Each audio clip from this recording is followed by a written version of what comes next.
Hare Krishna, dear devotees. Thank you all for joining our Shravanam Saturday. Back on Zoom, where we started. We started and then Zoom's our very old friend, right? So we're currently in Cincinnati. Usually the core group would be in Columbus, but we're currently in Cincinnati we're having a triple threat Radhashtami festival. And so Cincinnati's today, and then tomorrow's Indianapolis, and then Monday we're back in Columbus. So it's good that we have this forum of Zoom to be able to do this. We'll be singing a very sweet song by Srila Rupa Goswami, and it's a very beautiful song. It's Rupa Goswami wrote Radhe Jai Jai Madhava Daite, which we'll be singing a lot this week. These couple of days, but this is kind of like it's like twin brother. So I'm just gonna share my screen, and you guys can also sing along on muted mics along with me, and then we will go over the translation. Then we'll move on to Srimad Bhagavatam class.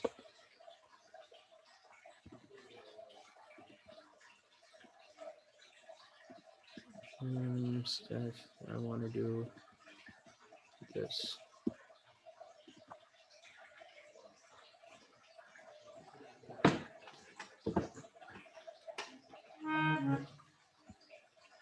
You Kartals? Darpan? Damodar?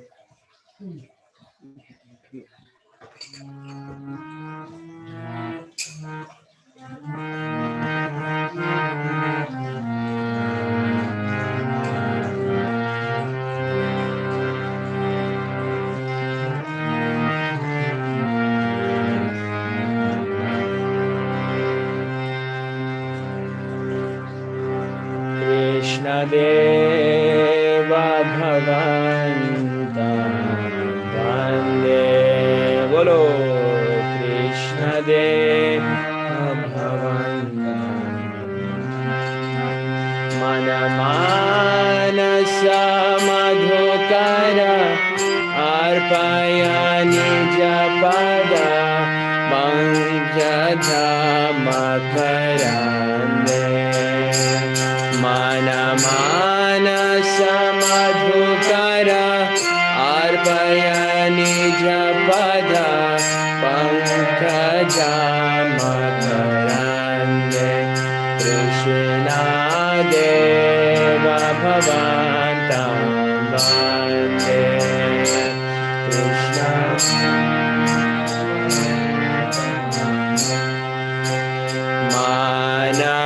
Manasa Madhukara Arpaya Nija Pada Pankaja Makarande Mana Manasa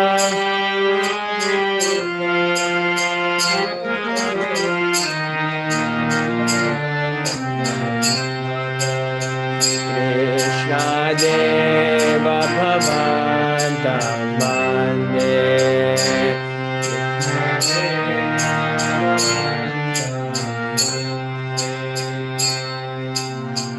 Yadyati Samadhishu Vidirapi Pashati Natanavagna Kangra Mariche Yadyapi Samadhishu Vidirapi Pashati Natavana Kangra Maricha Idamichami Nishamyatavachuta Tadapi Kripat Bhutaviche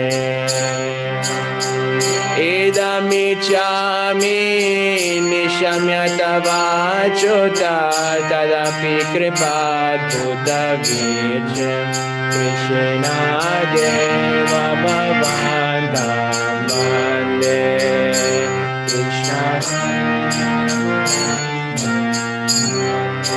Krishna Deva Bhavanta Vande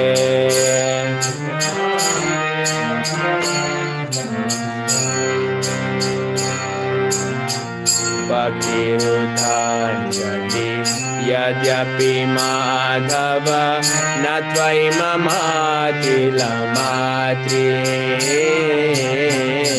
Bhaktiruddhanjati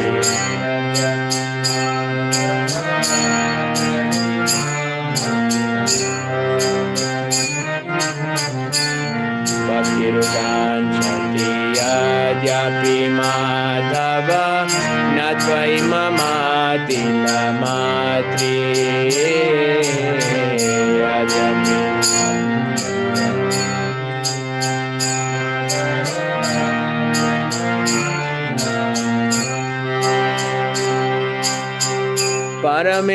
Parameshwarata tadapi tavadika durgata gatan vidhatri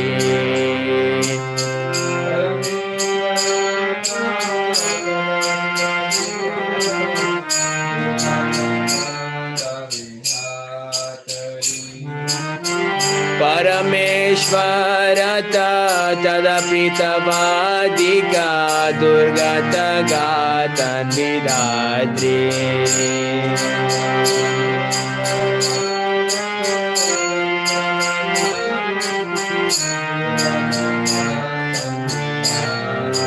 Krishna Deva Bhavantam Bande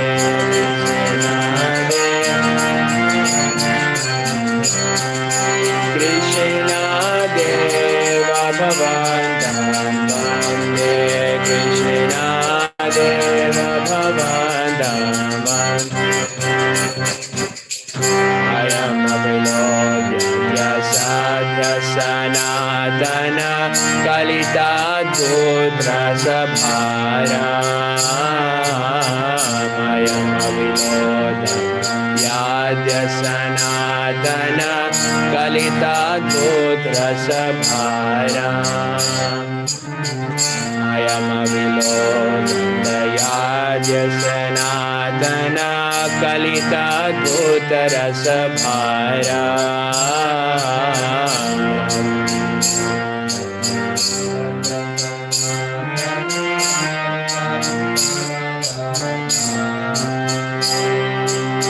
Nivasatu nityamritanindini Vindan madhuri masara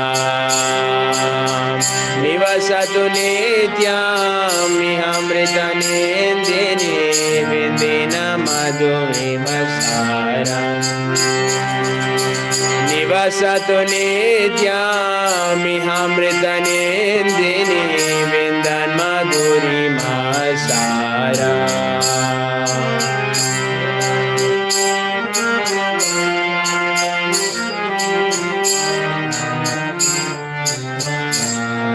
Krishna Deva Bhavantam Bande Krishna Deva Bhavantam Krishna Deva Bhavantam Bande Krishna Deva Mana Mana Samadhukara Arpaya Nija Padha Pankaja Makarande Mana Mana Samadhukara Arpaya Nija Padha Krishna Deva Bhavantam Bande Krishna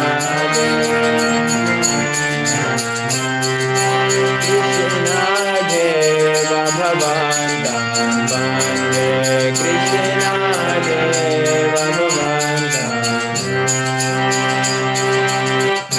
Hare Krishna Hare Krishna Krishna Krishna Hare Hare Hare Rama Hare Rama Rama Rama Hare Hare Hare Krishna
Hare Krishna, Krishna Krishna, Hare Hare, Hare Rama, Hare Rama, Rama Ram, Hare Hare, Hare Krishna,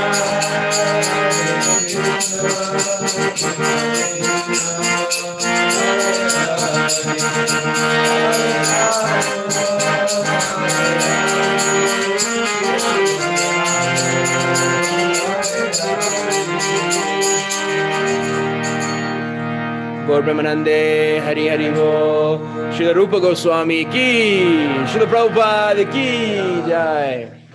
We'll just read the translation of this song. Very beautiful song. Yeah, bhajan.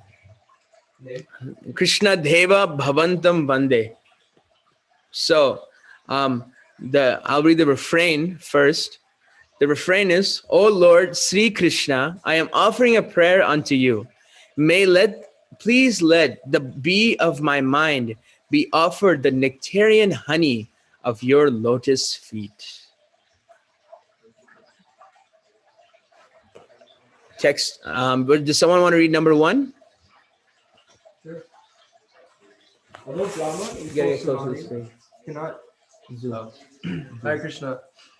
Although Brahma in full samadhi cannot catch a glimpse of even a ray of the effulgence of the tips of your toenails, still, O Achyuta, having heard of the waves of your astonishing mercy, I long to receive your grace. Second, O Madhav, although I don't possess even a sesame seed of bhakti for you, by your inconceivable power, which makes the impossible possible, please, I can't see. Oh, still, after please, it's like, Oh, I'm sorry. yeah. Please fulfill the desires of my heart. Number 3. Hey Sanatana, because your lotus feet are filled with such wonderful rasa, let the bee of my mind always reside unwaveringly in that nectar which puts everything else to shame, for they are the essence of all sweetness. This is my only prayer. Now, this is a very high understanding. Does anybody have any reflections on this wonderful song? Songs of the Vaishnavacharyas. I would say, in my only thought is that this is he's using this understanding of the bee offered the nectar of the honey of your lotus feet, which reminds me of another analogy of this. You've heard this, the swan going on the shore and then he gets tangled in the bush or something like that. So it's kind of like that, is that we want to be like honey, is kind of like that. You get stuck, it's sticky, so it's like the bee of my mind, mana manasa madhukara arpaya nija pada pankaja makarande means. Does anybody know what makarande means? Any of our Hindi speakers? Is it a bee, like the bee that goes to the lotus and gets entrapped? Yes, exactly. Nectar found in flowers. Nectar found in flowers, exactly. The nectarian honey of your lotus feet, exactly. So the bee is attracted to the honey of the lotus feet, and then it's even mentioning, although Brahma in full samadhi cannot catch a glimpse of even a ray of effulgence from the tips of your toenails. Now that's low, that's Brahma we're talking about. He's the second in our line. He's the second in our. It goes Krishna, then Brahma, but even he cannot catch a glimpse of a ray of the effulgence of the toenail of Krishna. Achyuta. Achyuta means infallible, right? Yeah. Infallible. Who's never found. Who's never fallible. Having heard of the waves of your astonishing mercy, I long to receive your grace. Does anybody else have any thoughts? You may unmute yourself. This is just this is kind of, it's teaching us how to pray. These are the prayers that you can go in front of Krishna and offer. Mother Preeti, you want to say something? Oh, okay. You can go in front of Krishna and pray like this, and because these are glorifications of Krishna, and they're and you can pray like the pure devotees. At least you can repeat their prayers like from the pure devotees, and then you can gradually make advancement and how they pray. And the bee of my mind, what's the quality of a bee? This takes the honey. Takes the honey, but what does that also do? Spreads it. Okay, but what does a bee, where does a bee do? Like, what's the action? Is that it's always moving. The bees are always buzzing, looking for the nectar. You don't see them. So you don't see them resting for too long. They go in, even in their hive. I looked at how bees work, even in their hive, they kind of like, they come, they deposit the honey. Actually, they store the nectar inside their pouches and they spit it out. They spit it out and they make these honeycombs. And then that's their whole life. Just spitting out this honey, and then they have a queen bee which takes care of the whole hive, and they treat her like the queen because she's the only she's like one of the reproducers. So they treat her very well, and every other bee is subservient unto that queen bee, and its only job is to make the queen bee safe. And then if you take that queen bee out, the whole hive dies. They don't have any direction. So all the bees, they get all the honey for the queen bee. They take care of the queen bee. And if anything happens to the queen bee, they immediately die. So very metaphorical. And he's saying, let the bee of my mind always reside unwaveringly in that nectar, which puts everything else to shame. Shame. Damodar Krishna Prabhu, that's everything else is shameful. When we look at happiness in this material world, Rupa Goswami says that is actually shameful. It's not compared to what Krishna consciousness is that everything else is put to shame. So we can always think like that when we're trying our end to try to enjoy more and more. It's actually it's like the touchstone story. Sanatana Goswami, you've heard this? He takes the guy comes, hey, I heard you have a touchstone, a stone that'll will fulfill all your desires. And Sanatana said it's in the trash. It's over by the trash. It's by the trash. And then he said, okay, this guy's putting it by the trash. And then he's like, but what's he got that he's putting it over the trash? So he's like, I want what you're having.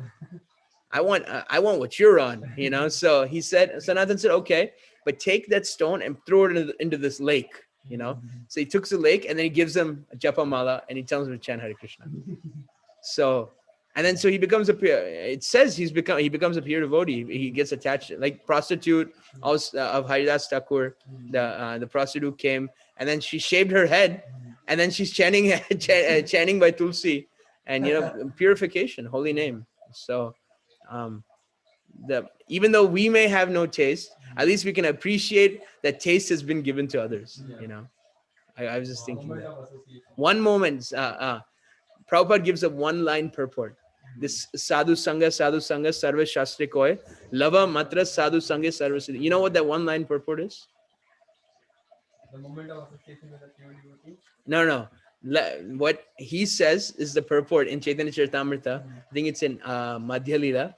It's he says the purport is lava matra refers to 1/11 of a second. That's it. That's all Prabhupada says. So when we say moments association of devotee, we don't even talk about a second. We're talking about 1/11 of a second. That's a lava. So even that much association of a pure devotee, life changes. Just one last Hare Krishna. Hare Krishna. We were like, so we were reading about Vaikuntha and there were Vaikuntha sounds coming from the background. So I hope you got good rest. Yes. Was it comfortable Yes. So I won't disturb you. no. During class, do you need anything? Can I do my chanting? Of course. You can, Prabhu, can I make some banana shake for you all three? Yeah, I can, banana shake. I can make it right away. No, Maybe not after the class. yeah. When do you class After. finish? Yeah, it finishes at 9. Okay. So Yeah. it's just 3 of you, or there are We have people? Zoom people. Oh, I'm sorry. No problem. Just one last story about this Lava Matra. Jayananda Prabhu, the famous saint, the first canonized saint in ISKCON. Prabhupada said, and every one of our ISKCON calendars, there's this disappearance of Jayananda Prabhu, because Prabhupada said that he is as good as a pure devotee. He is the first book distributor in ISKCON. He gave money, $5,000 to Prabhupada to print Krishna book, and very, very exalted devotee. So he was fixing up Jagannath's Rath Yatra cart in San Francisco. Then he sees one hippie coming over, and then the hippie's walking, He's like, hey, can you help screw in these bolts? And then so he calls him over, and then Jayananda Prabhu engages him the whole day in screwing the bolts. And then the hippie got so attached, and he's like, I need to join up. And then so he joins up, shaves his head, starts chanting Hare Krishna, and he joins ISKCON San Francisco, moves to Montreal, and his name is Gordon John. And then Prabhupada initiates him as Jayapataka Das. And that's how Jayapataka Maharaj got it. Just by one moment's association of Prabhupada, and even and Jayananda Prabhu, just screwing in those bolts, pure devotion, that's devotional service. Krishna accepted him. Now he's preaching all over the world, has thousands of disciples, shares Krishna consciousness all over the world, very, very wonderful soul. So I will just, because it's 8:09, I'll just pause there for this week. The songs of the Vaishnavacharyas. Our next part of the program is the study of the Srimad Bhagavatam, which is the king of all scriptures, Grantharaj. So we have our speaker this week is His Grace Damodar Krishna Prabhu, DKD, Hare Krishna.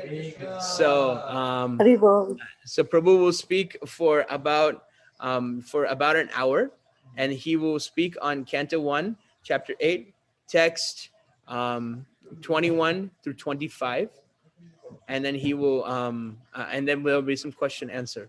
So if everybody's okay with this, we will invite Damodar Krishna Prabhu to speak. Hare Krishna. And if everybody can turn on their camera if they're able to, it will make the impersonal experience more personal. Hare Krishna.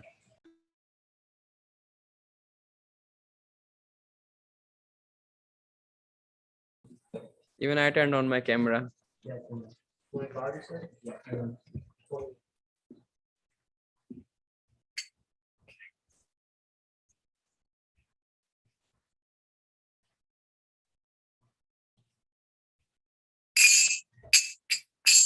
Jaya Radha Madhava Kunja Bihari, Jaya Radha Madhava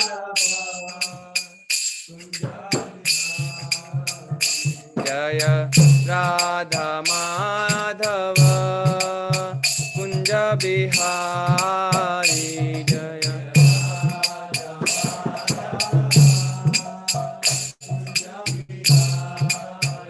Jaya Gopi Janavallabha Girivaradhari, Jaya Gopi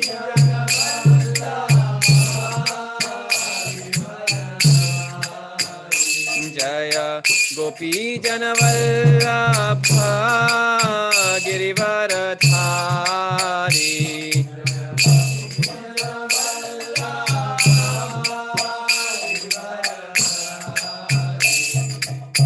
Yashodanandana Brajajana Ranjana,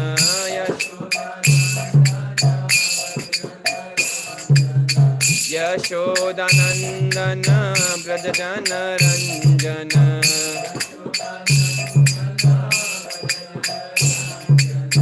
Jamuna Tira Vanachari.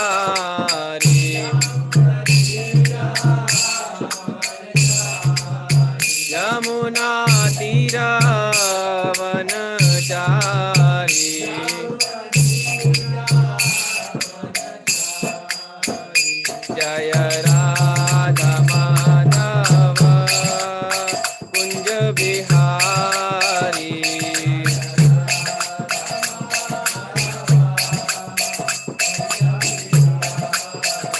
Jaya Radha Madhava Kunja Bihari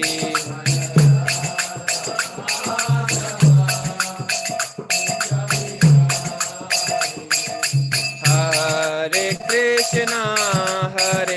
Krishna Krishna Krishna Hare Hare Hare Ram Ram Ram Hare Hare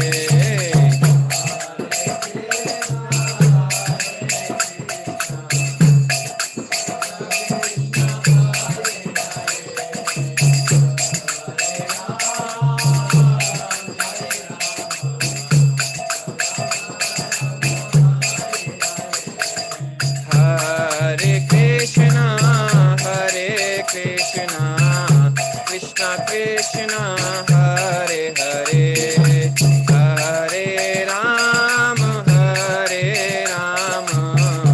Ram Ram Hare Hare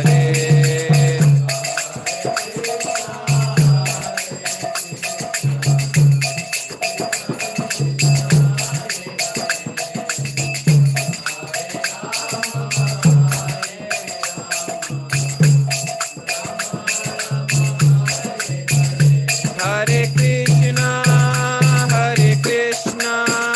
Krishna Krishna Hare Hare Hare Ram Ram Ram Hare Hare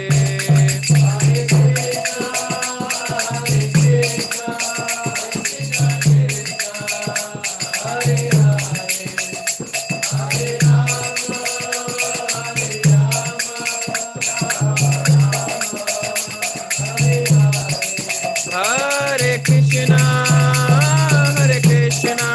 Krishna Krishna Hare Hare Hare Ram Ram Ram Hare Hare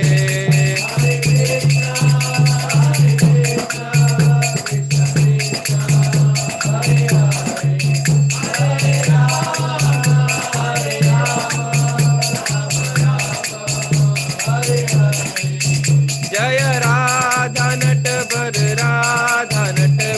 Shri Radhe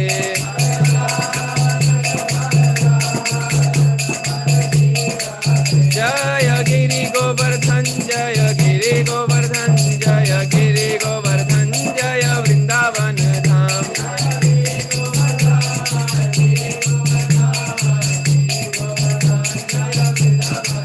Jaya Jagannath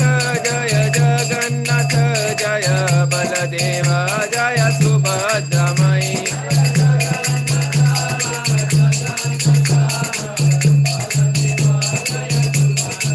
Jaya Gaurani Tai Jaya Patita Pavan Gaurani Tai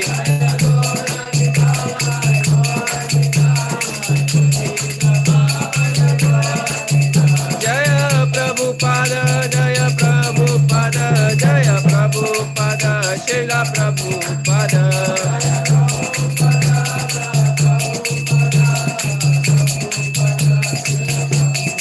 Jaya Guru Deva Jaya Guru Deva Jaya Guru Deva Jaya Guru Deva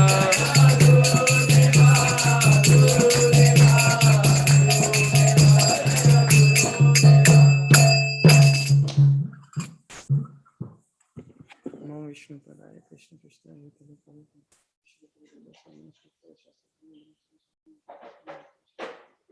Namo Om Vishnu Padaya Krishna Prishtaya Bhutale Srimati Bhakti Vedanta Swami Iti Namine Namaste Saraswati Deve Gaurvani Pracharine Nirvishesha Shunyavadi Paschatya Desha Tarine Jai Shri Krishna Chaitanya Prabhu Nityananda Shri Advaita Gadadhar Shivasadi Gaur Bhakta Vrinda Hare Krishna Krishna Krishna Hare Hare Hare Ram Ram Ram Hare Hare. So before we start, we want to do some prayers which will help us in doing this discussion more fruitful. Om Ajnanatimirandasya Jnananjanashalakaya Chakshur Unmilitam Yena Tasmai Shri Guruve Namaha.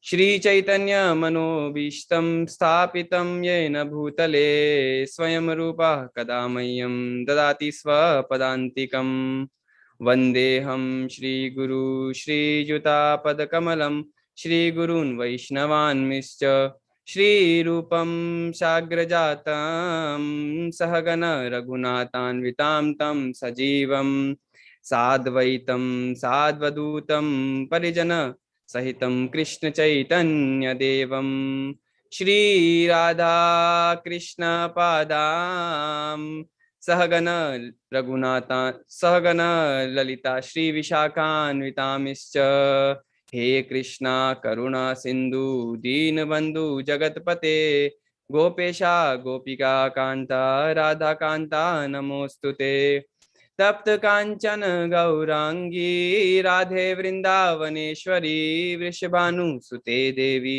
प्रणमामि हरिप्रिये वाञ्छाकल्पतरुभ्यश्च कृपा सिन्धुभ्य एव च पतितानां पावनेभ्यो वैष्णवेभ्यो नमो नमः।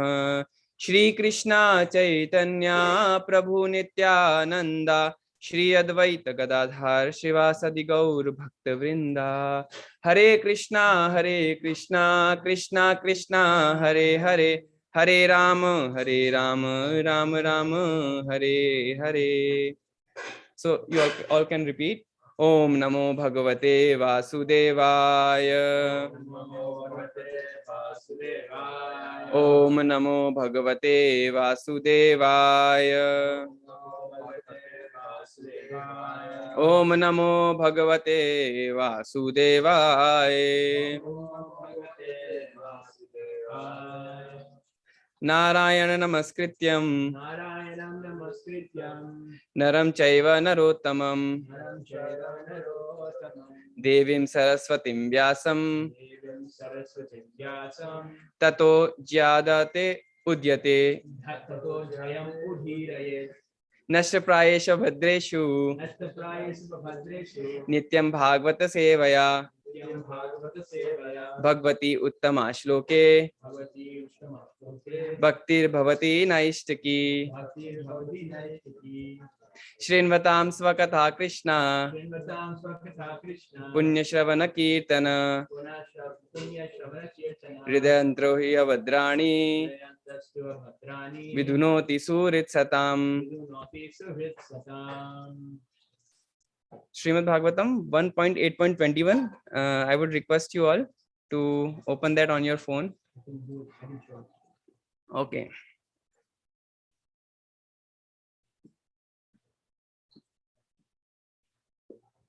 So maybe the first verse I can read, and then translation I can read, and then like that we can all read together, so that it's like a discussion instead of like a lecture. Yeah.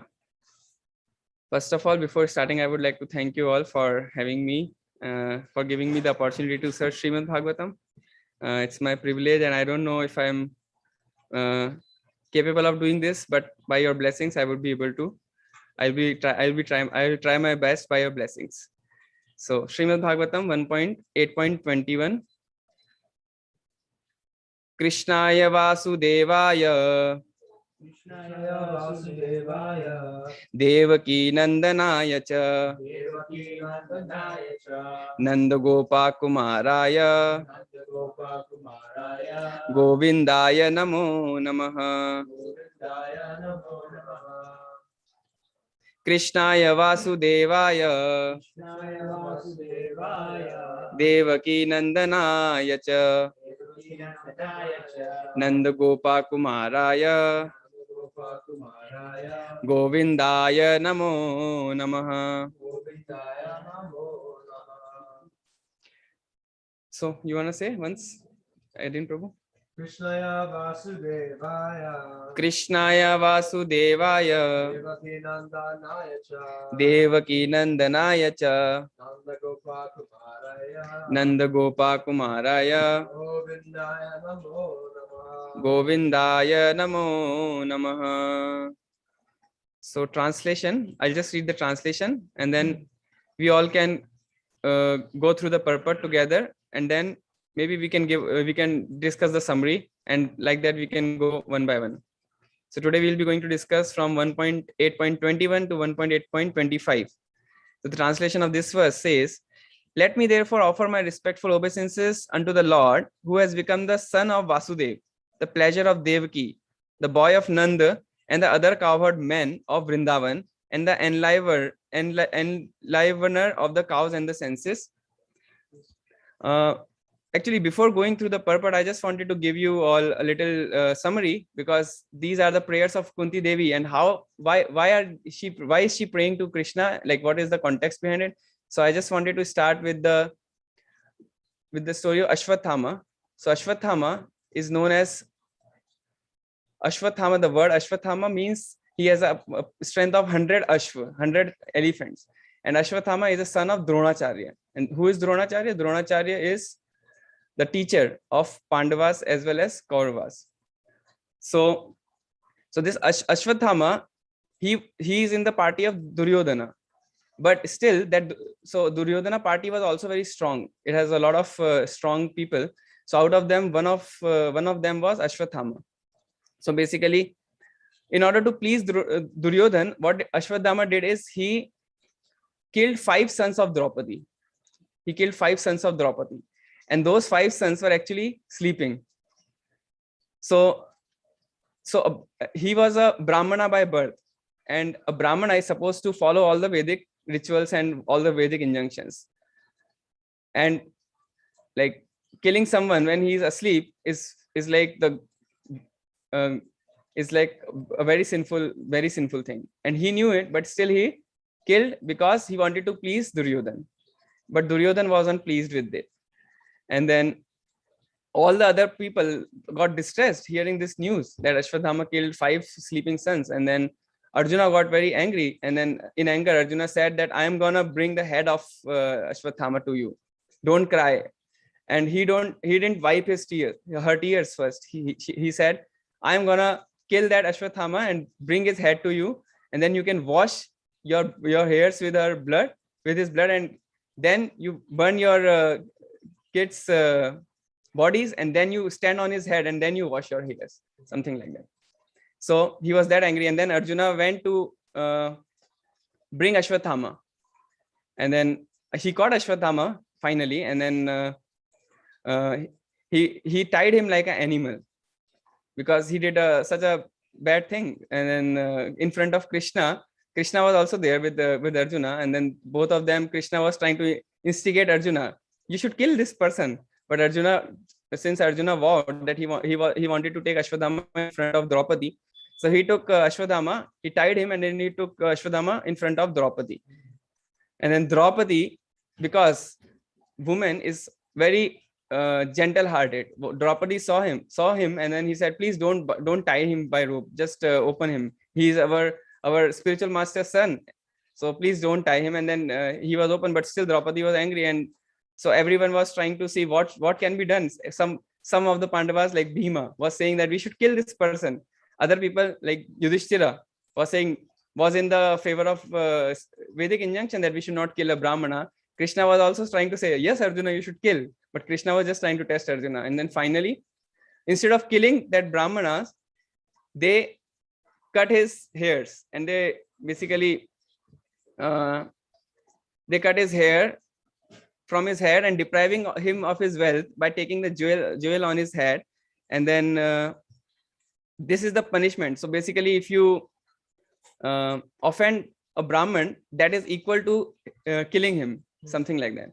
So basically Arjuna did that, and then he said that now I followed all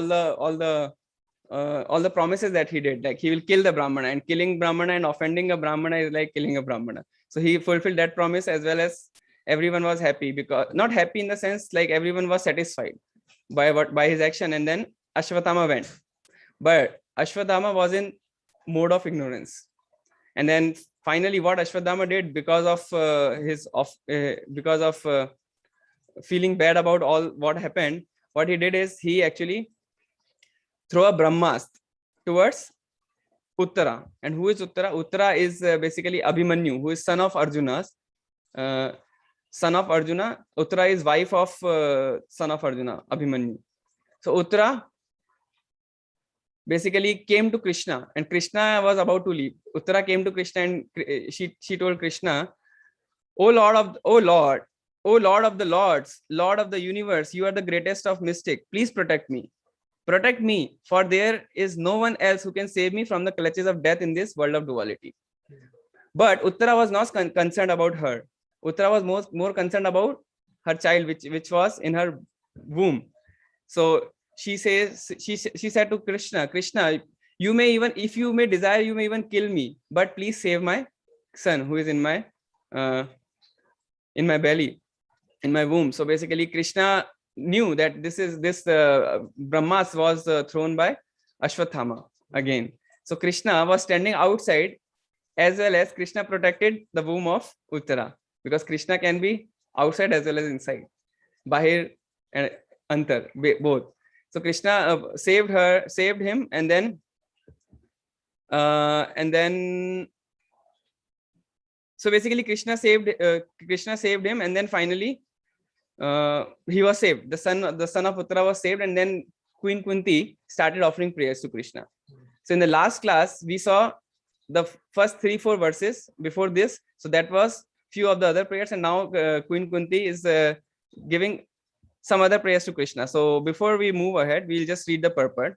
So anyone, Aiden, you want to read the purport? Sure. Okay. Can Aiden come on the camera? Yeah, that's a good idea. Aiden, you just sit next to that. It would be a blessing to sit next to Damodar. Okay. Are you able to see? Yeah. Hare Krishna. Hare Bol. Okay. Purport by His Divine Grace, A.C. Bhaktivedanta Swami Prabhupada Ki Jai. The Lord, being thus unapproachable by any material assets, out of unbounded and causeless mercy, descends on the earth as he is in order to show his special mercy upon his unalloyed devotees and to diminish the upsurges of the demoniac persons. Queen Kunti specifically adores the incarnation or descent of Lord Krishna above all other incarnations because in this particular incarnation, he is more approachable.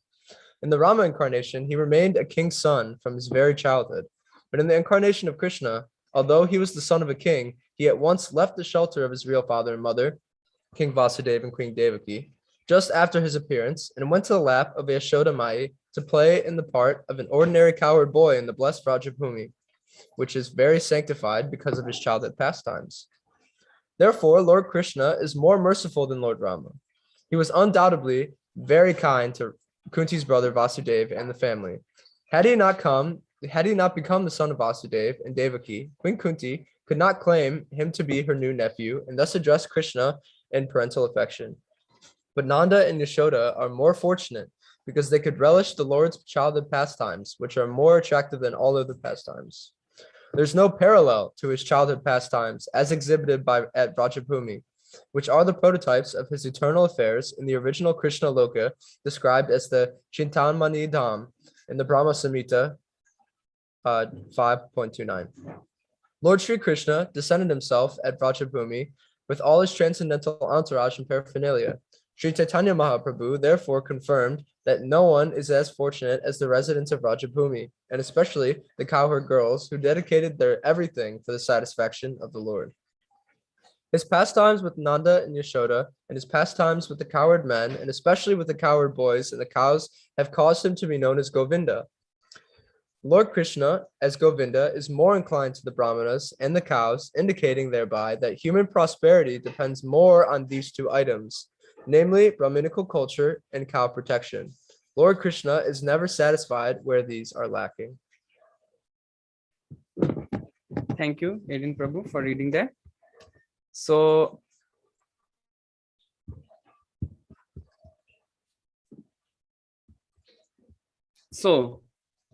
Queen Kunti started with Krishnaya Vasudevaya, Devaki Nandanaya cha. So Queen Kunti, so basically Vasudev and Queen Devaki, they are father and mother of Krishna, like from their womb, and then from their physically he's father and mother of Krishna. They are father and mother of Krishna in that particular.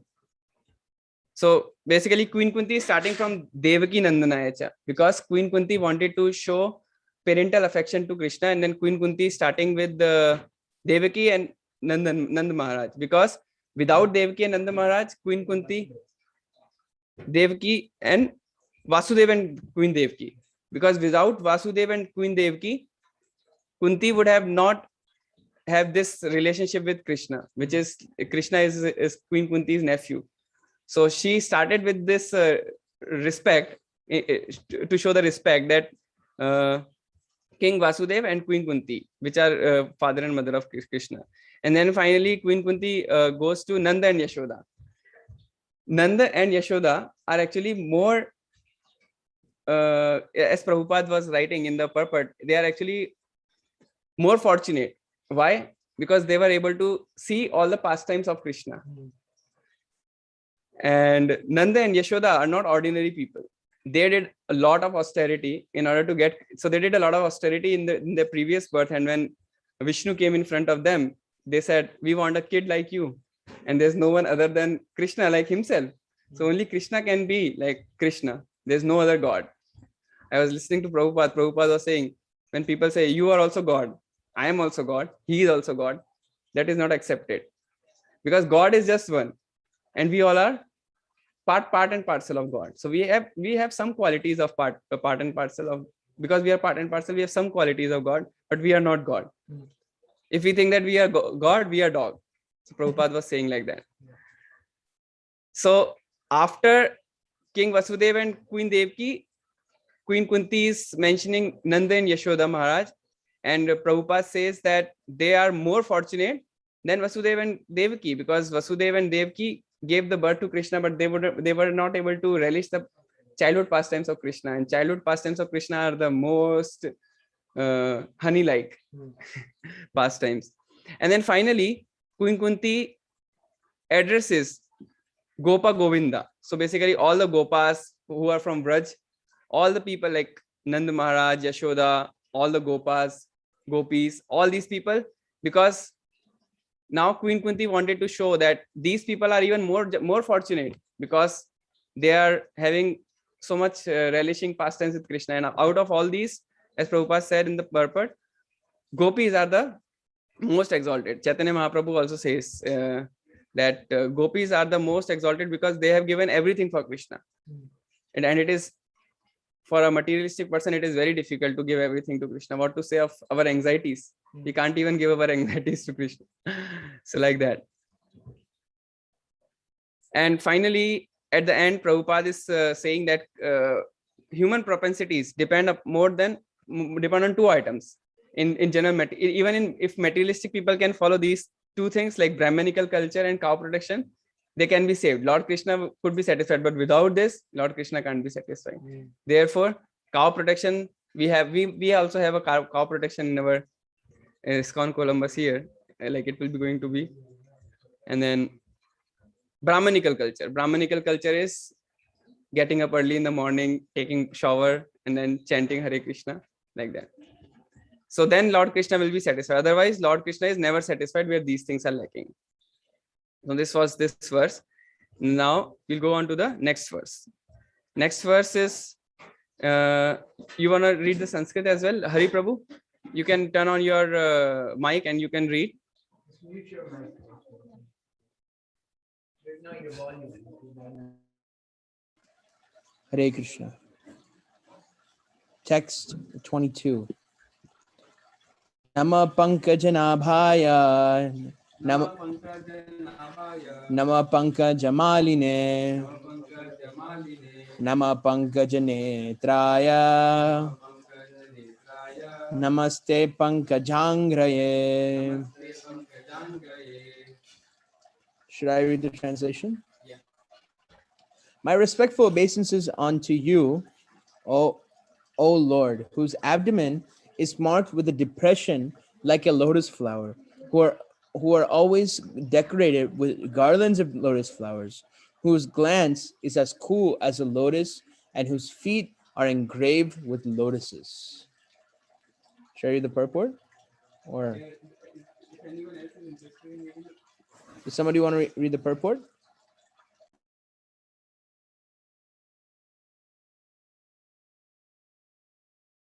Before we read the purport, I wanted to mention few things. Here in this verse, if you see Nama Pankaja Nabhaya, Nama, all respects, Pankaja Nabhaya means unto the Lord who has specific depression resembling a lotus flower in the center of his abdomen. Now, usually it is suggested that a devotee should look Krishna from his feet, like first the lotus feet, worship the lotus feet, and then he should go above. But Queen Kunti is starting from the abdomen. Why? Because she know that she has a relationship with Krishna, and if she starts with Krishna's lotus feet, Krishna would feel shame. Krishna would feel, she is my mother, and why is she starting from my feet? Therefore, in order to save Krishna from a painful situation by parental love, she is starting from the abdomen. So she is saying, Nama Pankaja Nabhaya. Your stomach has a specific depression resembling of the lotus flower. Now, lotus flower is Krishna's most of the like lotus flower, lotus eyes. It is compared with lotus because lotus is in material world, it is considered to be the most beautiful flower. But Krishna's depression even is more beautiful than lotus flower actually. But since lotus is the best ever comparison that she can say, so she is saying the depression in her abdomen, in his abdomen. And then she is saying Nama Pankaja Maline, one who is, so after her abdomen, she is saying about the garland and all the other flowers which he is decorated with. So she is saying they're always decorated. So she is glorifying the flowers now. Nama Pankaja Maline. And then finally, she is saying Nama Pankaja Netraya. So after abdomen, all the flowers in the neck, and then she is going to Netra. Nama Pankaja Netra. Netra means eyes, lotus eyes. So she is saying, I pay my respectful obeisances to those eyes, by the cooling glance of which everything cooled down. Like by seeing your lotus face, everything, all the anxiety goes away. Something like that. And then finally, she is saying, Namaste Pankaj Jangriye. And respectful obeisances unto Pankaj Jangriye, lotus feet. And Pankaj Jangriye means the deity form of Krishna. So basically, we would read in the purport why she is saying like that, because the deity form of Krishna is giving us mercy by being in front of us, by being in front of our eyes. So whenever we see the deity form of Krishna, we should start from the lotus feet. But she has a different relationship with Krishna. Therefore, she started from the stomach and then she went to the lotus feet. So now we can, is anyone else interested to read the purport on the call? I can read. Can you hear me? Yeah. Okay. Here are some of the specific symbolical marks on the spiritual body of the personality of Godhead, which distinguish his body from the bodies of all others. They are all of the body of the Lord. The Lord may appear as one of us, but he is always distinct by his specific bodily features. Srimati Kunti claims herself unfit to see the Lord because of her being a woman. This is claimed because women, Shudras, the laborer class, and the Dvijabandhus, or the wretched descendants of the higher three classes, are unfit by intelligence to understand transcendental subject matter concerning the spiritual name, fame, attributes, forms, etc. of the Supreme Absolute Truth. Such persons, although they are unfit to enter into the spiritual affairs of the Lord, can see him as the Archa Vigraha, who descends to the material world just to distribute favors to the fallen souls, including the above mentioned women, Shudras, and Dvijabandhus. Because such fallen souls cannot see anything beyond matter, the Lord condescends to enter into each and every one of the innumerable universes as the Garbhodakshai Vishnu, who grows a lotus stem from lotus like depression in the center of his transcendental abdomen, and thus Brahma, the first living being in the universe, is born. Therefore, the Lord is known as Pankajanabhi. Pankajanabhi Lord accepts the Archa Vigraha, his transcendental form, in different elements, namely a form within the mind, a form made of wood, a form made of earth, a form made of metal, a form made of jewel, a form made of paint, a form drawn on sand, etc. All such forms of the Lord are always decorated with garlands of lotus flowers, and there should be a soothing atmosphere in the temple of worship to attract the burning attention of the non devotees always engaged in material wranglings. The meditators worship a form within the mind. Therefore, the Lord is merciful even to the women Kshudras and Dvijabandhus, provided they agree to visit the temple of worship in different forms made for them. Such temple visitors are not idolaters, as alleged by some men with a poor fund of knowledge. All the great acharyas established such temples of worship in all places just to favor the less intelligent, and one should not pose himself as transcending the stage of temple worship while one is actually in the category of the Kshudras and the women or less. One should begin to see the Lord from his lotus feet, gradually rising to the thighs, waist, chest, and face. One should not try to look at the face of the Lord without being accustomed to seeing the lotus feet of the Lord. Srimati Kunti, because of her being the aunt of the Lord, did not begin to see the Lord from the lotus feet because the Lord might feel ashamed. And thus, Kunti Devi, just to save a painful situation for the Lord, began to see the Lord just above his lotus feet, that is, from the waist of the Lord, gradually rising to the face and then down to the lotus feet. In the round, everything there is in order.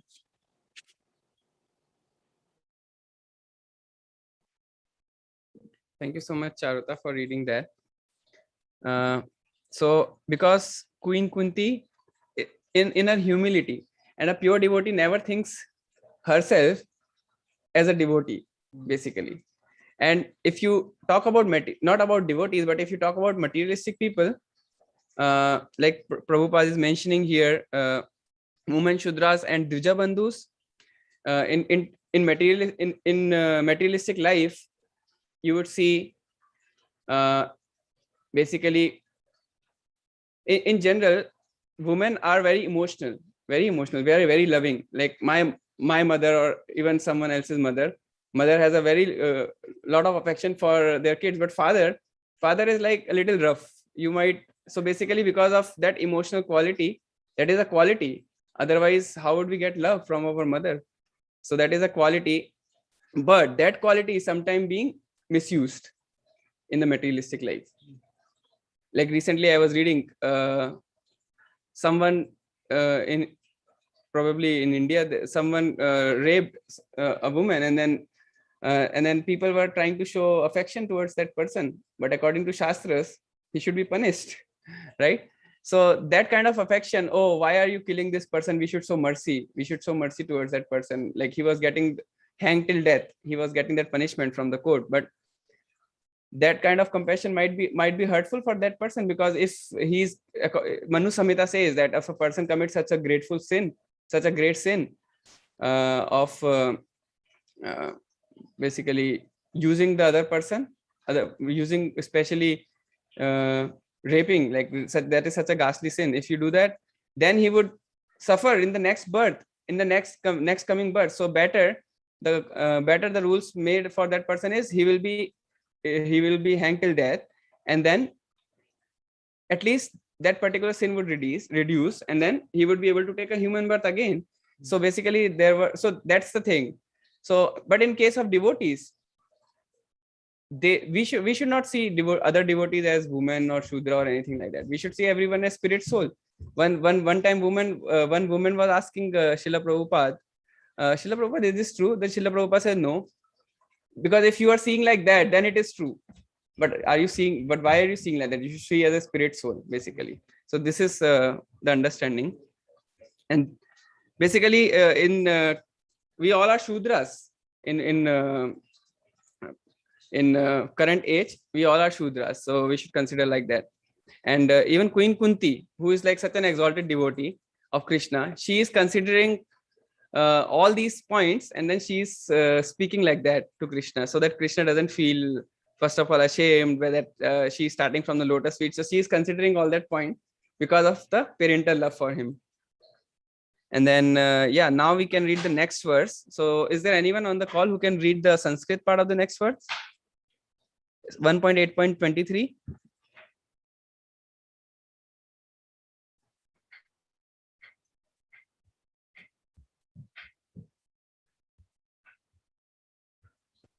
I can read. Okay. Yatha Rishikesha Khalena Devaki Kamsena Ruddha Tichiram Sucharpita Vimochitaham Sahatmaja Bibho Tvayaiva Nathena Muhur Vipadganath.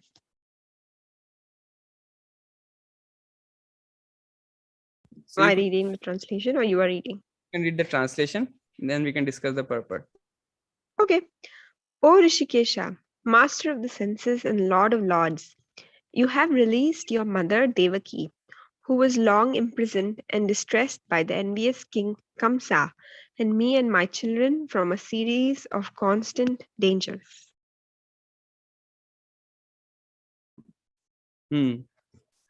So before reading the purport, I just wanted to give a little summary.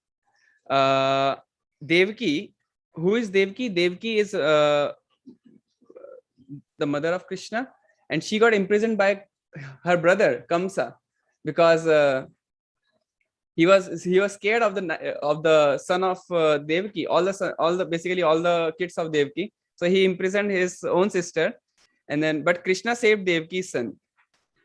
But Queen Kunti is addressing Krishna here because Krishna saved all the sons of Queen Kunti many times from many dangers.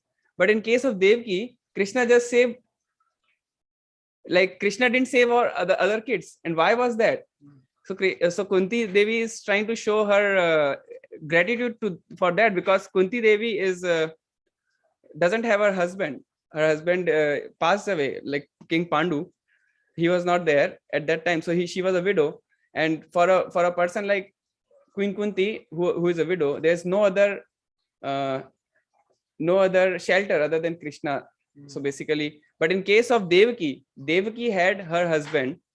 That's why Krishna didn't give her. Basically, Krishna was giving her protection. In this particular pastimes, we would read in the purport. So that's what Prabhupada says.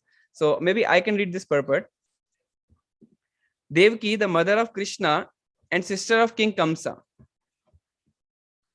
was put into prison along with her husband Vasudev, because the envious king was afraid of being killed by Devaki's 8th son Krishna. He killed all the sons of Devaki who were born before Krishna, but Krishna escaped the danger of child slaughter because he was transferred to the house of Nanda Maharaj, Lord Krishna's foster father. So Krishna got transferred from the prison house to Nanda Maharaj's house, and therefore Prabhupada is mentioning that Krishna got saved, and Krishna being transferred to his foster father.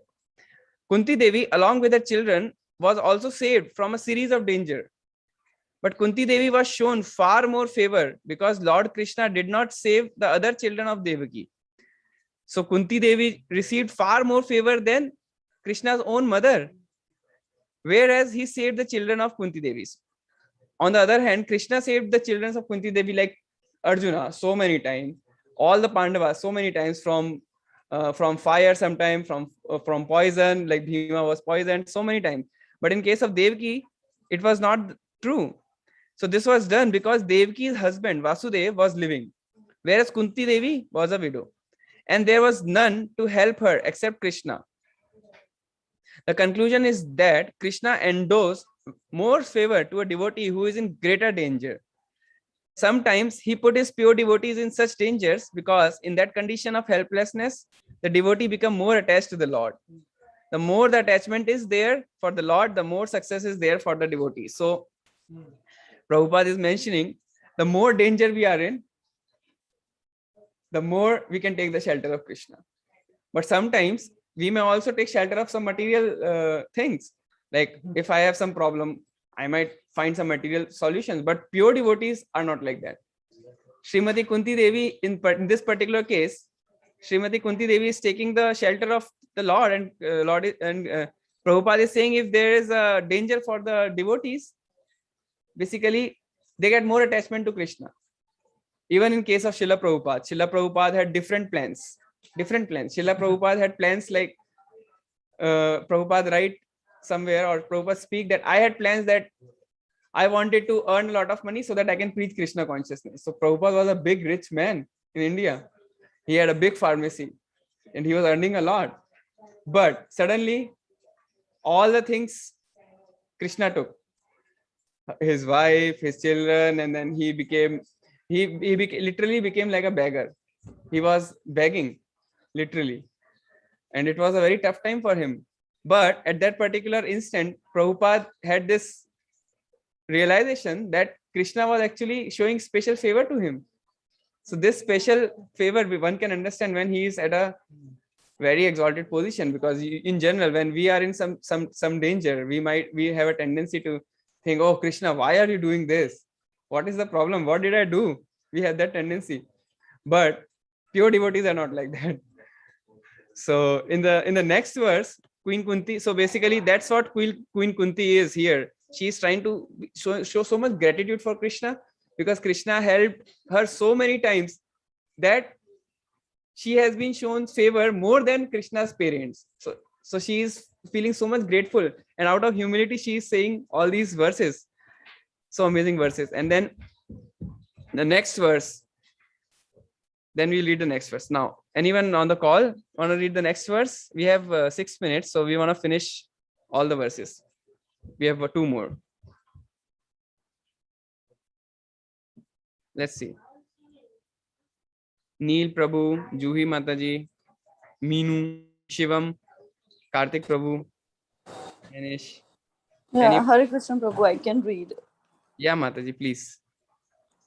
Just read the Vishan Mahagne. and the translation. Okay.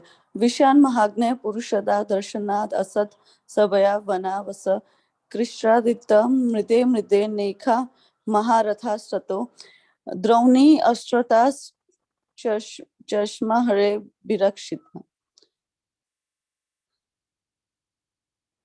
Translation. My dear Krishna, your lordship has protected us from a poisoned cake, from a great fire, from cannibals, from the vicious assembly, from sufferings during our exile in the forest, and from the battle where great generals fought.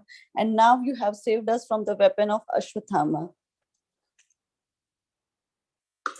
Thank you, Mataji. So before we read the purport, I just want to give you a brief summary of the purport.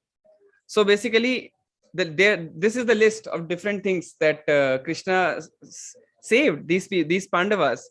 Like, and Kunti Devi is trying to show her gratitude, and she is trying to mention all that. Like, your lordship has protected us from poisoned cake. Bhima was poisoned by a cake, but Bhima was saved finally. And then from a great fire. So there was a fire. There was a trap for Pandavas. That's called Lakshagraha. All the Pandavas goes to that, and then that house was made of what was the material? Wood, something which is like highly flammable. And the plan was, this particular night we would kill all the Pandavas, but somehow Krishna saved them.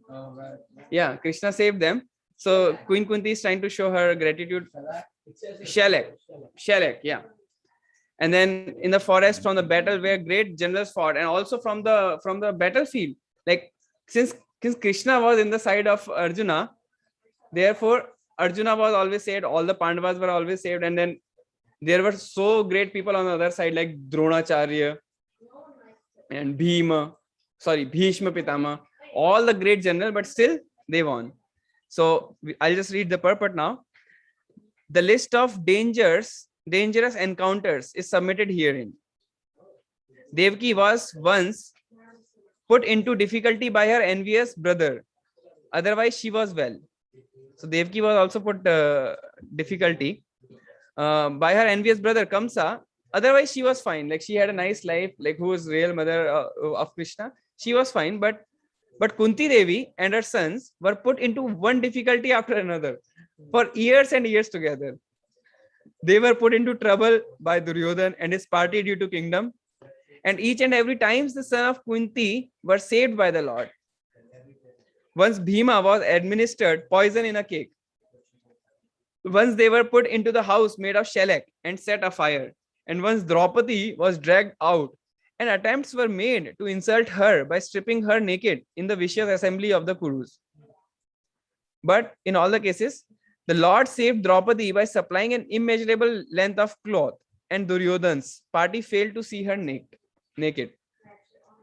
Similarly, when they were exiled in the forest, Bhima had to fight with the man-eaters, demon Hidimba Rakshasa, but the Lord saved him. So it was not finished there.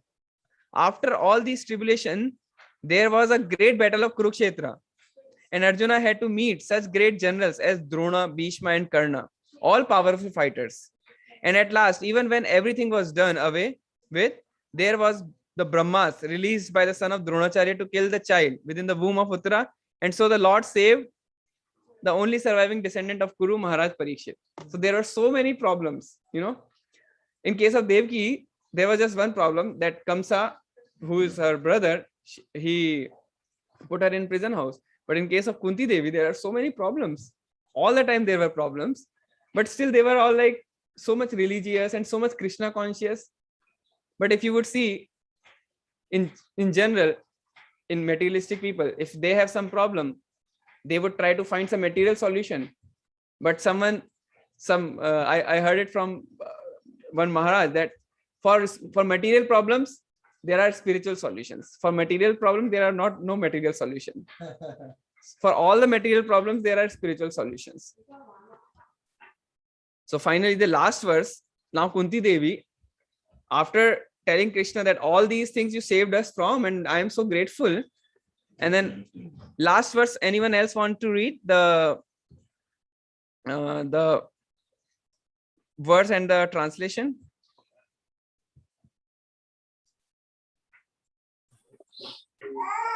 I can read, Prabhu. Yeah,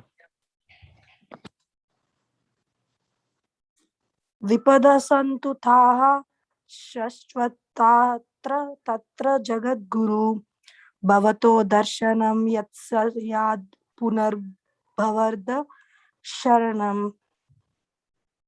I wish that all those calamities would happen again and again, so that we could see you again and again. For seeing you means that we will no longer see repeated births and deaths. Hare Krishna. So basically, there are 4 types of people who come to Krishna.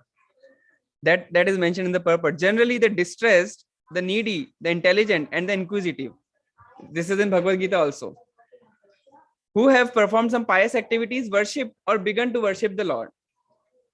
Others who are thriving on misdeeds only, regardless of status, cannot approach the Supreme due to being misled by the illusory energy. So basically, other people, they don't go to Supreme Lord.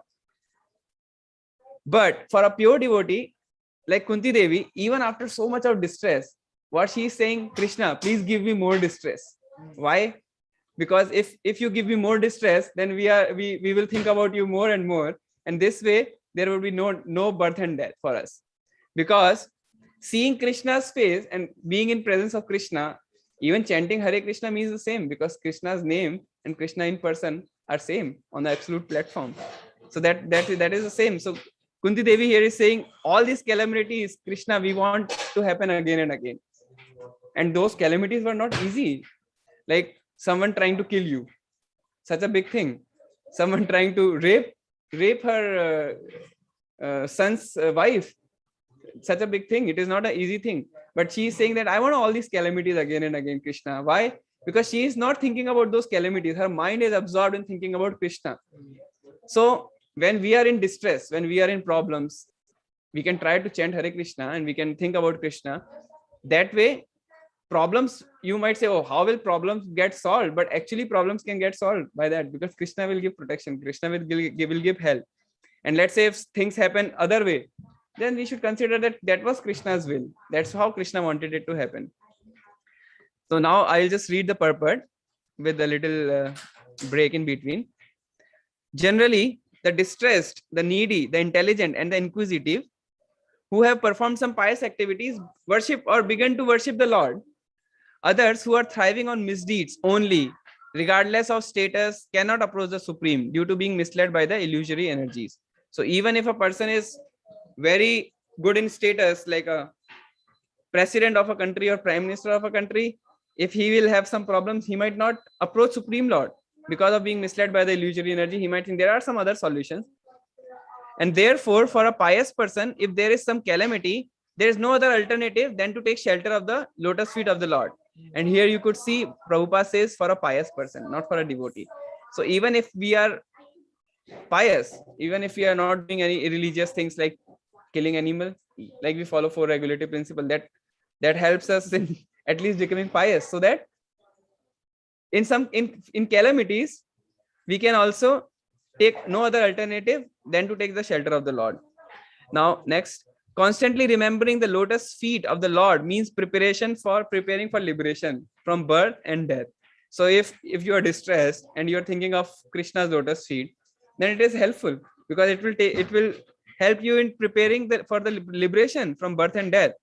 Therefore, even though there are so-called calamities, Prabhupada is saying there are so-called calamities, they are welcome because they give us an opportunity to remember the Lord, which means liberation.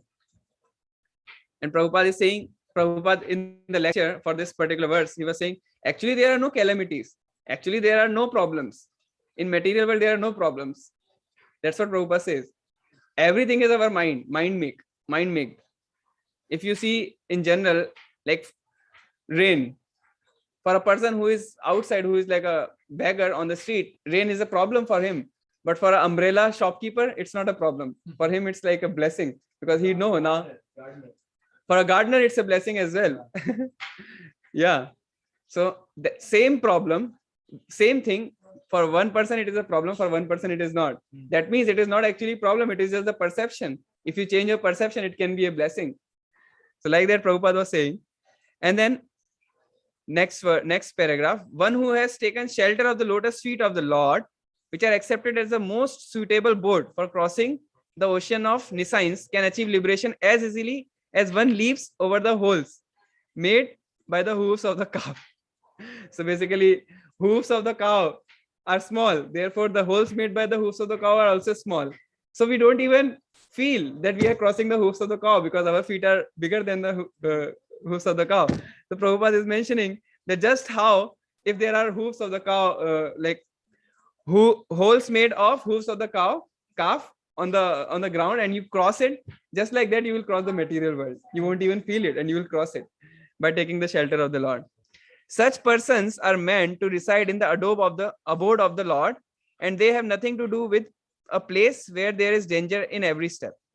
And for those people, there is nothing like danger or anything like that. And they already know this material world is full of miseries. So Prabhupada is saying, this material world is certified by the Lord in the Bhagavad Gita as a dangerous place. Padam padam jata vipadam. Every step there is some vipada. Every step there is some problem. Full of calamities. Less intelligent persons prepare plans to adjust to those calamities without knowing that the nature of this place is itself full of calamities. Like Dukhalayam. This place is called Dukhalayam. Dukh means sadness, and Alayam means house. So place which is a house of Dukh, how can you get happiness?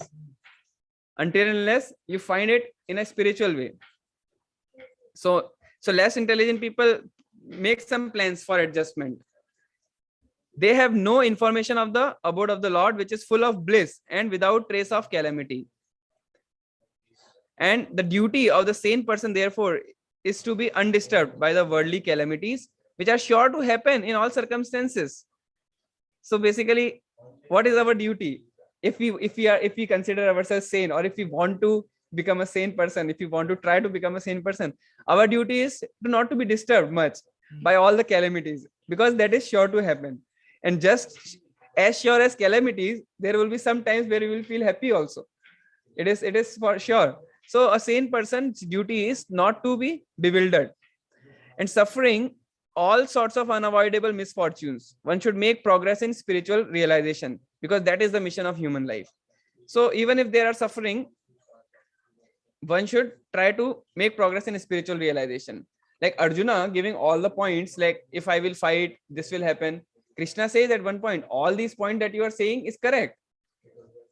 But what, like Arjuna is saying, Krishna, I have, you are telling me that everyone is part and parcel, everyone is soul. And I see my kids dying on the battlefield. How can I not be sad? Because I feel them as my son. And I've seen them as my son since so many years. How can I be not sad? Then Krishna said, then tolerate. That is the thing. You have to tolerate. So that's what here Prabhupada is saying, that in all the circumstances, one need to tolerate suffering, all sorts of unavoidable misfortunes. One should make progress in spiritual realization, because that is the mission of human life. The spirit soul is transcendental to all material calamities. Therefore, the so-called calamities are called false. The Prabhupada is clearly mentioned here that it is false. All the calamities are so-called calamities. A man may see a tiger swallowing him in a dream, and he may cry for this calamity. Actually, there is no tiger and there is no suffering. It is simply a case of dreams. In the same way, all calamities of life are said to be dreams. If somebody is lucky enough to get in contact with the Lord by devotional service, it is all gain. Contact with the Lord by any one of the 9 devotional services is always a forward step on the path going back to Godhead. So this is such an amazing purpose. You know, this gives us so much of hope. Like even if we are having so many distress sometimes, maybe you guys might not have a lot of, do you guys have distress in your life? Of course. Yeah. So that means I'm not alone. So everyone has some or the other distress. But from this verse, we could at least see that we are very fortunate, because there's no other way. We got the causeless mercy. This is not karma. Because of our past karma, we got this cause. The reason it is called causeless is because there's no cause behind it. And somehow or other, Krishna or Guru saw us, and then he said, okay, let me give him mercy, because they are full of mercy. They are ocean of mercy.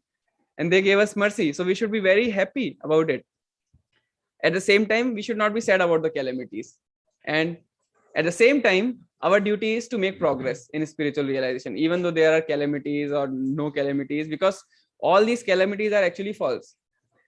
I was hearing to one Maharaj, and he was saying that every problem, you can see it as a good thing or a bad thing. Every problem, like a death of a person also, you can see it as a good thing or a bad thing, because soul never dies.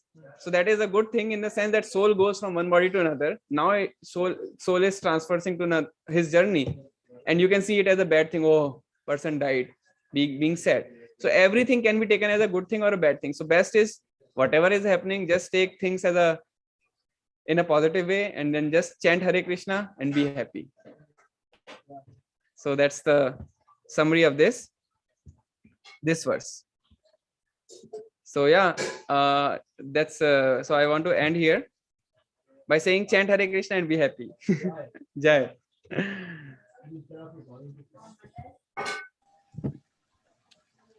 Hare Krishna. Thank you, Damodar Krishna Prabhu, for the wonderful Bhagavatam class. If does anybody have any questions, comments, they may ask now. We have a couple minutes.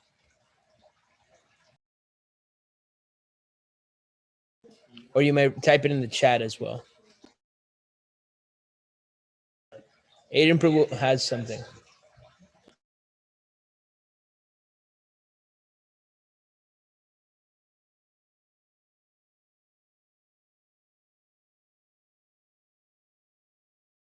Kunti.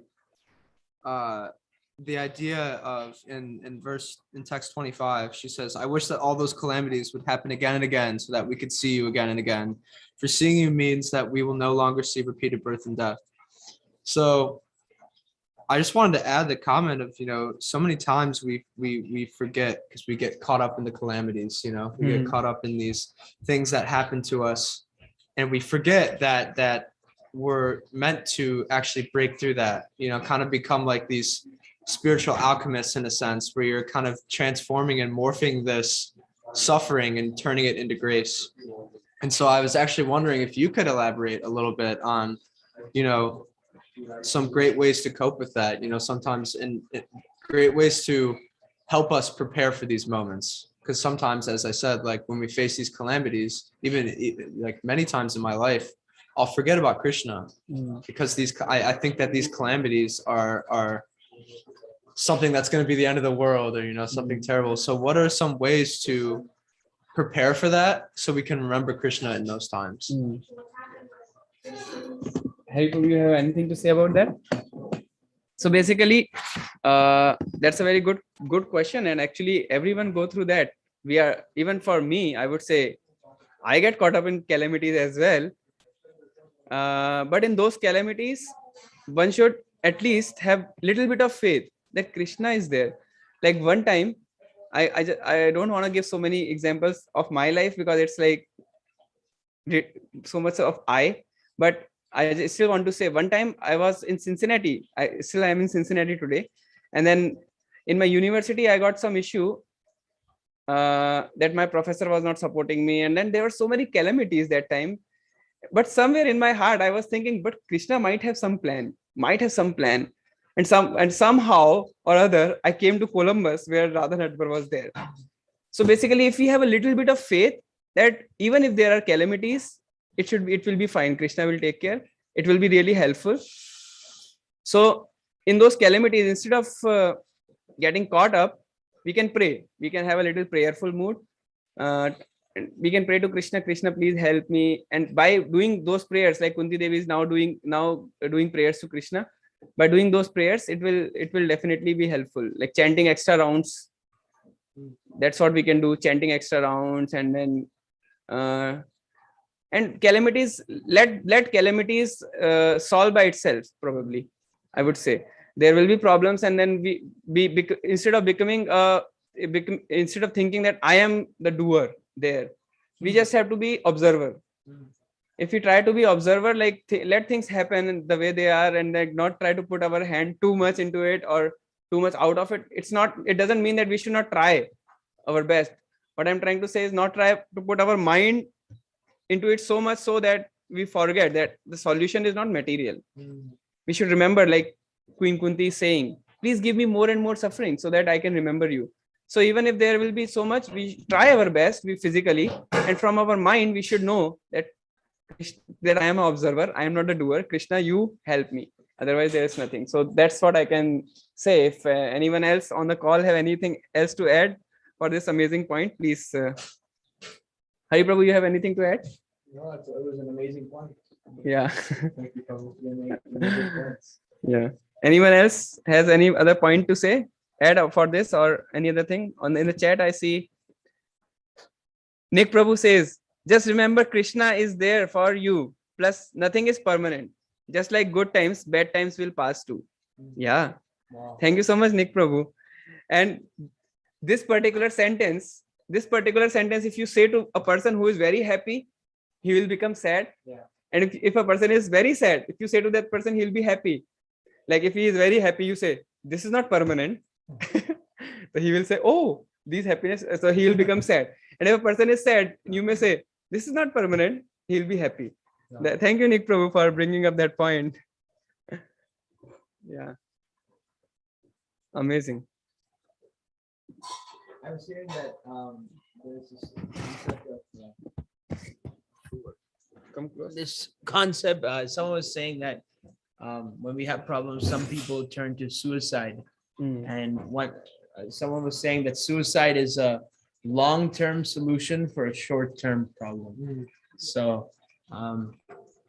it's always good to think about things with a clear mind, and this is the difference between the bhaktas and then the non-devotees, is that when calamities come and maybe problems with work, problems with the relationship, the devotees see that as an opportunity to take even more shelter of Krishna, while the non-devotees will actually try. Even the devotees might try to solve it, but they will focus on taking shelter of Krishna, while the non-devotees will try to solve it. But sometimes it creates more problems. Yeah. You know, Prahlad Maharaj says sometimes the medicine is if used one way, it can be a problem, and one way it can be the solution. You know, same thing. So you're making that point repeatedly, that well, it depends on how you perceive. every like death, like the concept of death, you know. So for the materialist, death is like an axe, you know, you're done. That's it. And your enjoyment's over. And then for the jnani or the yogi, death is kind of like an opportunity that I can do some siddhis right now. I can do some sacrifices, and I can get a higher planet in my next life. But for the devotee, that's kind of like an invitation, because you are worshiping Krishna now, and then you will be more intimately worshiping Krishna later. So even one concept can be understood multiple ways. So this is what my thoughts were. Hare Krishna. Hare Krishna. Any other thoughts? Last minutes? Hare Krishna, Prabhuji. Hare Krishna. To what Hari Prabhu said, you know, and you also had reference in between with an example that, you know, if a heinous act is committed, you know, that is the right punishment. So, you know, the sins are eradicated for the next birth. And then in similar instance, when a devotee commits such offense, you know, we have heard in the scriptures as well that, you know, he should be forgiven and given another chance to, you know, improve from the fall down. So how do we connect those two? If you can just elaborate a little. Could you please say that again, Prabhu? Yeah, sure. Sorry if I'm getting disconnected in between, but you had mentioned at in your class that, you know, when a heinous act is committed, you know, for a non-devotee, you know, death is the right sentence. You know, when it comes to devotees, you know, we have read, or, you know, even I've heard in different class that, you know, if a fall down happens, you know, or a heinous act is committed, then, you know, he should be given another chance to, you know, improve.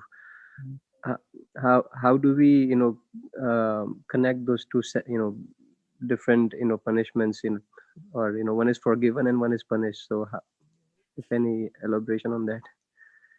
That's a very nice point, Prabhu. It got me a little bit, you know, thinking, you know, because if even, you know, a non-devotee, you know, maybe not at this point he's not a devotee, but, you know, who knows, you know, down the line if he has some chance to become a devotee or come into an association.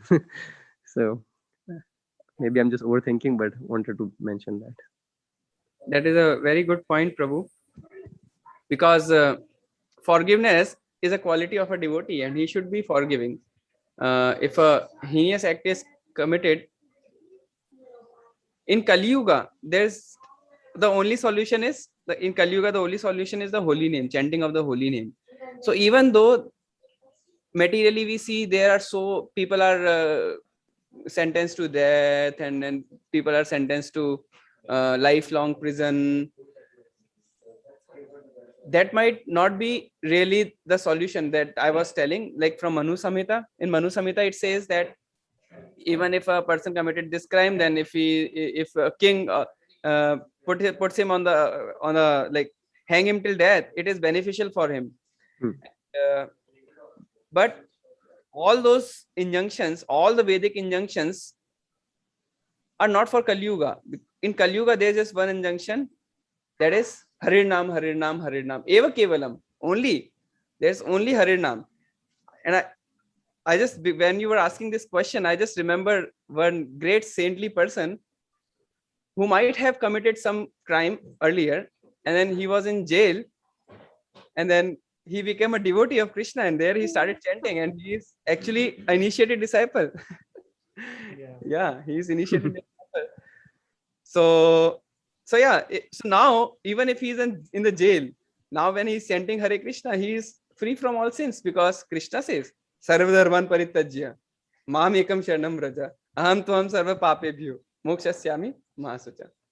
So basically in Kali Yuga, we might not be able to apply all the Manu Samhitas, all the Vedic injunctions, but yes, forgiveness should be there, and we should forgive from our heart. Every time if some person commits even a biggest offense, a devotee's duty is to forgive completely. Like in all the examples of devotees that we see, devotees just forgive. And like Maharaj Parikshit saw Kali, the great Kali, and then he saw that this person is going to do havoc in future generation. But that person also, that Kali Yuga, basically, that personified form of Kali Yuga, he took shelter of that great devotee, and he was so forgiving, compassionate, and even then he gave him the shelter. So basically, a devotee should always be forgiving from heart, and we should forgive everybody. But at the same time, we should understand that in Kali Yuga, the solution is not to punish someone, like not to think about that. But even if a person committed a sinful act like murdering someone, even if that person take to Krishna consciousness, chanting of the holy name, he can be forgiven. Like he should not be hanged till death. He can just chant Hare Krishna 24 hours. That's what the point is. Do you have anything to add, Yeah, I Hare have a Prabhu? couple comments on this. Hare Krishna. So I would say there's two different concepts that's being related here. Is that one is a devotee is making a mistake and he should be forgiven, and then we're talking about a non-devotee, and he should be, if it's the mistake is as heinous as murder. Actually, why the understanding is that he should be hanged is that we're talking because the Vedic scriptures are dealing with karma, and for attacking a person or killing a person, it's actually their karma for their next life is very bad. They'll get a lot of sufferings. So, and the Vedic injunction is to better to have capital punishment. For the reason is that they will be punished in this life, and they can be free because it's one for one, so they can be free for their suffering for next life. So that's why the king does capital punishment. So, but in terms of devotees, Prabhupada gives this very nice story. Jivomad Rakova. So the saint is coming to a place, and he sees 4 different types of people. And then so first he sees a prince, very lavish, very opulent, and he's saying, and the saint gives him the blessing, may you live forever. And then he sees the son of a saintly person. He says the son of a sage, like a Brahman Putra. And then he says, you should not live. Then he goes to a devotee, and then he says, either you live or you die. Doesn't really matter. Then he goes to a butcher, and he says, you don't die, neither you don't live. So there's a purport to this story. And so let's start from one by one. The prince, you live forever. So the understanding is that he's enjoying his senses so much, that he's gratifying his senses, that his life is going to be very bad, that it's going to be like animal life because he's enjoying his senses so much. So may you live forever, so you can enjoy for as long as you can, And then the son of a saintly person, he's very strict, very disciplined. He controls vacho, vegam, manasa, krodha, everything he controls. He says, don't live. Better to go back to Godhead, So hopefully you don't live too long. Then the devotee, neither you live, neither you die. This is the blessing. It's because the devotee is doing the same thing. What he's doing here, he's going to be doing in the next life, is serving Krishna. Now the butcher, don't die, nor don't live. So the understanding is his living conditions right now are so abominable, and his next condition of life will be so abominable. So it's better not to die, better not to live, because you're stuck in a rock in a hard place. So my understanding of that question is, and it's also mentioned in Gita, apichet suduracharo bhajate mam ananya bhag sadureva samantavya samag vyava srito hisa, that even if one commits the most abominable actions, if he is engaged in devotional service, he is considered to be a saintly person because he is properly situated. And Prabhupada gives that example of like a thief who wants to give up thieving, but he goes to a train station, everybody has their bags, they're taking rest, and then he steals one bag, then he puts it down. I shouldn't do this. He steals another bag, puts it down. And then he steals another bag, puts it down. Steals another bag, puts it down. And then when everybody wakes up from their nap, then everybody's bags are in different places. So he didn't do anything wrong, but he did. He even though he's trying to do it, he's properly situated that he knows he shouldn't steal. So he should be considered like not a thief, even though he didn't steal anything. So for devotees, there should be forgiveness because we're on the path of bhakti. But but for heinous acts, or any acts, the karma should also be taken into effect about what that karmic reaction is going to be. So I think that's all I had. Does that make sense? Make sense? Yeah. Okay. Yeah, Prabhuji. Thank you for the elaborate explanation. No, no. Good example. Very good. So it's 9:30. Is it okay if we can pause here? Sure.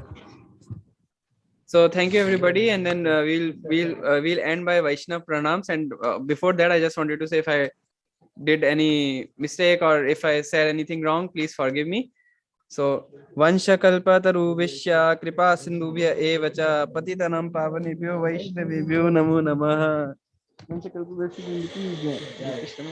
Thank you everybody.